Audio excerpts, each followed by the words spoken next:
মৌস কুকবুকে আপনাদের সবাইকে স্বাগত। যে কোনো অনুষ্ঠান বাড়িতে যে চাটনিটা বানানো হয় সেই চাটনির স্বাদটা কিন্তু একদমই অন্যরকম হয়। অনুষ্ঠান বাড়িতে কিভাবে বানানো হয় সেটা আমার জানা নেই, তবে আজকে যেই চাটনির রেসিপি আমি আপনাদের সাথে শেয়ার করছি তার স্বাদ কিন্তু একদমই অনুষ্ঠান বাড়ির মতন হবে। খুবই ভালো হয় এই চাটনি খেতে। তো আসুন দেখে নেওয়া যাক আমার আজকের রেসিপি। আজকে এই চাটনি আমি বানাবো আমসত্ত্ব আর তেঁতুল দিয়ে। এখানে ছোট এক বাটির মতো আমসত্ত্ব নিয়েছি আর আমসত্ত্বগুলো একটু ছোট ছোট টুকরো করে কেটে নিয়েছি। এই আমসত্ত্ব আমি ঘরেই তৈরি করেছিলাম। এখানে অল্প কাজু কিশমিশ আছে আর নিয়েছি তেঁতুল আর হাফ কাপ পরিমাণে চিনি। প্রথমে তেঁতুল আমি একটু জলের মধ্যে ভিজিয়ে রেখে দেবো, এতে তেঁতুলটা নরম হয়ে যাবে আর এর পাল্পটা বের করতেও সুবিধা হবে।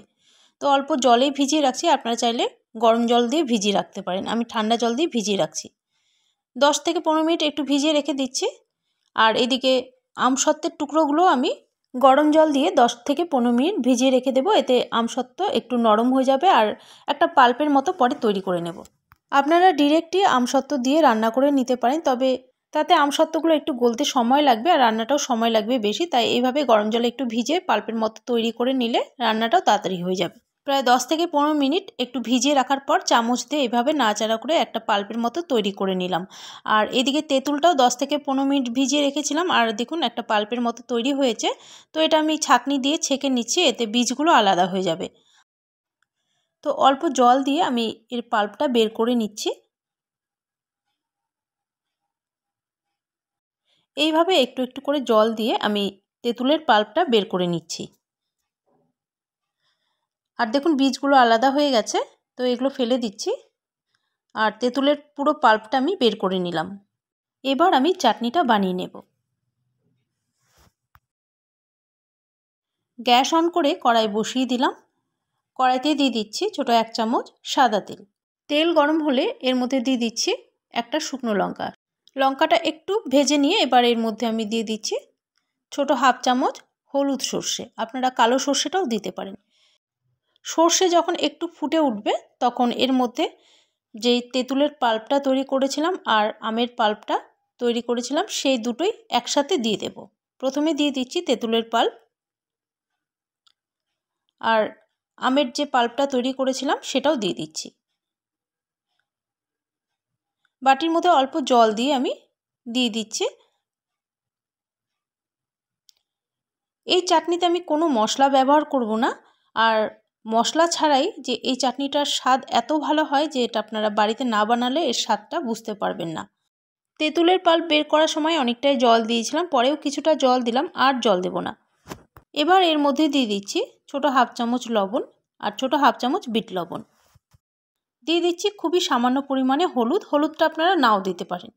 এবার কালার আর অল্প ঝালের জন্য দিয়ে দিলাম ছোট 1 চামচ লঙ্কার গুঁড়ো। এবার সব কিছু ভালো করে মিশিয়ে নিচ্ছি। এবার ফুটতে দেব। চাটনিটা যখন একটু ফুটে উঠবে তখন এর মধ্যে চিনি দিয়ে দেব। আমি এখানে হাফ কাপ চিনি নিয়েছি, হাফ কাপ চিনি দিয়ে দিলাম, যদি লাগে আমি পরে আবারও দিয়ে দেব। আর এখানে মিষ্টিটা অবশ্যই আপনাদের স্বাদ মতো দেবেন, যে যেমন মিষ্টি খেতে পছন্দ করে। চিনি দিয়ে ভালো করে নাড়াচাড়া করে দিচ্ছি আর গ্যাসের ফ্লেম আমি হাইতেই রেখেছি। চিনি দিয়ে কিছুক্ষণ ফুটিয়ে নিতে হবে, যতক্ষণ না পর্যন্ত চিনিটা পুরো গলে গিয়ে একটু চাটনিটা ঘন হয়ে যাচ্ছে। আমার মনে হচ্ছে আরও একটু চিনি লাগবে, তাই এখানে আরও প্রায় বড় 2 চামচের মতো চিনি অ্যাড করে দিলাম। এই সময়ে এর মধ্যে দিয়ে দেব কাজু কিশমিশ, আর কাজু কিশমিশ আমি একটু জলের মধ্যে ভিজিয়ে রেখেছিলাম। তো জলটা পুরো ঝরিয়ে কাজু কিশমিশগুলো দিয়ে দিচ্ছি। চাটনিটা এবার আরও কিছুক্ষণ ফুটিয়ে নিতে হবে, যতক্ষণ না পর্যন্ত একটু ঘন হয়ে যাচ্ছে। আর প্রথম দিকে গ্যাসের ফ্লেম হাইতেই রেখেছিলাম, এবার গ্যাসের ফ্লেম আমি মিডিয়ামে রেখেছি। আর এই চাটনিটা করতে খুব একটা বেশি সময় লাগবে না, 10 থেকে 12 মিনিটের মধ্যে এই চাটনি তৈরি হয়ে যাবে। এর মধ্যে আলাদা করে কোনো মশলা দেবেন না, তাহলে কিন্তু আমসত্ত্বের যে একটা গন্ধ আছে সেটা কিন্তু নষ্ট হয়ে যাবে। আর এই চাটনি মশলা ছাড়াই যে এত টেস্টি হয়, আপনারা একবার অন্তত বানিয়ে দেখুন বাড়িতে। আশা করছি আপনাদেরও এই চাটনিটা ভালো লাগবে।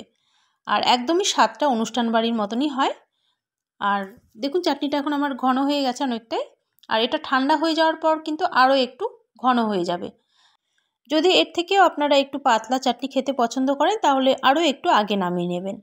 আর এটা ঠান্ডা হয়ে যাওয়ার পর আরও একটু ঘন হয়ে যাবে, তাই এই সময় আমি গ্যাসটা অফ করে দিচ্ছি আর চাটনিটা বেশিক্ষণ ফোটাবো না। গ্যাস অফ করে দিয়ে এখন আরেকটা জিনিস দিয়ে দেব, এতে চাটনির স্বাদটা আরও বেশি ভালো হবে। তো এখানে আমি অল্প লেবু রস অ্যাড করছি।